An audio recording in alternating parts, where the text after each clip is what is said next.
After the Formalities. In 1481, the word race first appears in Jacques Desbarès's poem The Hunt. Desbarès uses the word to distinguish between different groups of dogs. In that hard year, grandparents arrived on a boat with a war behind them and a set of dog leads. Bullet holes in the sofa, burst pillows, split rabbits, passports bound in fresh newspapers, bomber planes, a dissenting priest, a money bag sucking worry. On the boat, grandmother anticipated England's winters with the others, slick snow on gold streets. Grandfather grieved 2 dogs he'd left, pedigrees, blue bottles decaying at the base of their bowls. The dogs of England were different. The water, though, fine to drink. In 1606, French diplomat Jean Nicot added the word race to the dictionary to denote distinctions between different groups of people. Nicotine is named after him. In London, grandparents lived with only a radio, a lamp favouring the wall's best side, curtains drawn, Byzantine icons placed on paraffin heaters, arguing through whispers, not wanting to expose tongues, stories circulating, what neighbours do if they catch you saying "I'm afraid," in a language that sounds like charred furniture being dragged across a copper floor. Grandfather always blew smoke out the lip of his window. So too did his neighbour, colourless plumes merging, how it's impossible to discern the brand of cigarette a single pile of ash derives from. In his 1684 essay, A New Division of the Earth, French physician François Bernier became the first popular classifier to separate humans into races using phenotypic characteristics. Mother's skin is the colour of vacations, her hair barefoot black, an island's only runway, reports of racist attacks. Father turns up the volume, turns us down, chews his pork, stings the taste with beer, tells mother to pass the pepper. There is never a please. He asks if she remembers the attack, the hospital, his nose, a Coca-Cola bottle picked from his skull. Yes, she mutters, the chase, dirty bitch, how we'll make you white, Aphrodite hard, dirty dog, trembling with the street light. Please God, not tonight. The kids. In his essay of 1775 on the natural variety of mankind, J.F. Blumenbach claimed that it was environment which caused the variety in humans.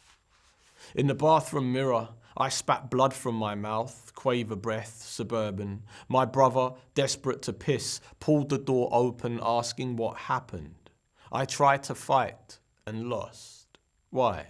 Because the island we come from is smaller than this. Their names are shorter, pronounceable, so they exist. Even after their noses break, they still don't hook like ours. Their sun is only half peeled. He lifted his top to show me 2 bruises, to remind me of something, how history found its own way of surviving, a dark wash mixed with the white, spinning round and around. In the bathroom mirror, my brother spat blood from his mouth, Souvla breath, and home. Me, desperate to piss, pulling the door open, asking what happened.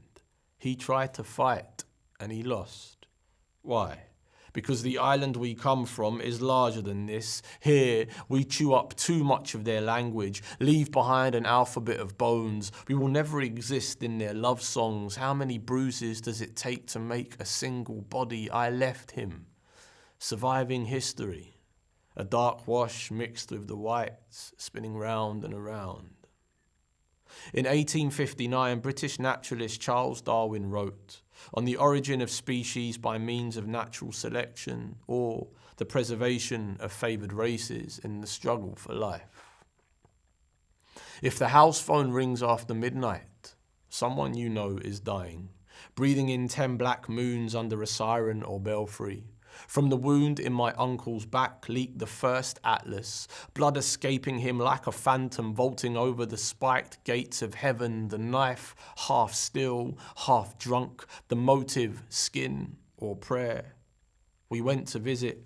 In the window's condensation, his daughter wrote, "Daddy, don't die," on the water of her breath. That evening, my father came home, one hand trumpet, the other reef, all his fists, the law. In his seminal book of 1911, Hereditary in Relation to Eugenics, eugenicist Charles Davenport wrote, "Two imbecile parents, whether related or not, have only imbecile offspring. She had the same colour hair as Jesus. Most boys smile after. When we were done, I moved a blonde streak from my arm, wondering how much of my body was still mine. I smelt of rain on an old umbrella. My fingers a burnt factory. She asked if she was my first, and when I said yes, she smiled, pulling the covers up, whispering not to get too comfortable, how her father would be back, the bed a wet flag, the duvet breaking news, on the shelf a gollywog, above her family portrait, poised like a saint." The Bengal famine of 1943 killed 4 million people. Churchill ordered food to be sent directly to British soldiers in Europe. On hearing the number of Bengalis who had perished, he asked, "Why hasn't Gandhi died yet?" Outside the KFC, racists have always looked so sure to me, like weathermen, driving his skull into mine like a belief. I saw how even evil can feel warm and smell good when close enough. A crowbar wedged against my throat. Slowly the lights began to wave, chips by my feet, black iron warming my skin so silently I could hear how suffering learns to soothe the jaws of antiquity. These men, irrational as any god, and me, emptying inside the promise of my oxygen tank. Those whom the gods wish to destroy, they first make mad. We must be mad, literally mad as a nation, to be permitting the annual inflow of some 50,000 dependents who are, for the most part, the material of the future growth of the immigrant-descended population. Enoch Powell, 1968. After the formalities, of course I said London, and of course he asked again. When I said Cyprus, he leaned into his chair, recalling a family holiday, the weather sublime, the people accommodating, particularly towards the English, how it was a shame about the Turkish thing, and your parents, when did they enter here? In the late 50s, I replied, so before the Immigrants Act. Yes, I said, before. Well, good for them, he said, putting the lid on his pen, closing his pad, asking me to talk a bit more about my previous roles. In 2001, philosopher Robert Bersconi wrote, "The construct of race was a way for white people to define those who they regarded as other." In those days, I was required to fill out forms with multiple boxes. Some I left blank. My father would notice my omission, filling in the white option with his black biro. I crossed it out, telling him I'm going with other. My mother, wearing the same sad skin as before, said, "We are not white." The look he gave her was, snatching the form from me, the same X dominating so much white. Let me tell you, nobody in their right mind need make themselves such an obvious target, he affirmed. It's amazing how ideas start out, isn't it? Nigel Farage, 2016. My grandmother will die somewhere in her skeleton, white-sheeted, iridiform thick, her mouth all beetle. My family will gather round her body, all fig. My mother will look for coins, despite there being nothing for money to save. Another lady, dying the same, will goad our kind. Through thick tubes she'll scorn, her voice a blue bottle's hot wings. You're all dogs, foreigners and dirty. Outnumber us even in dying.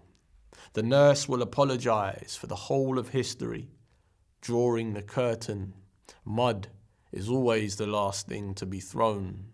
A prayer reaching for the pride of an olive, like a hint to hold.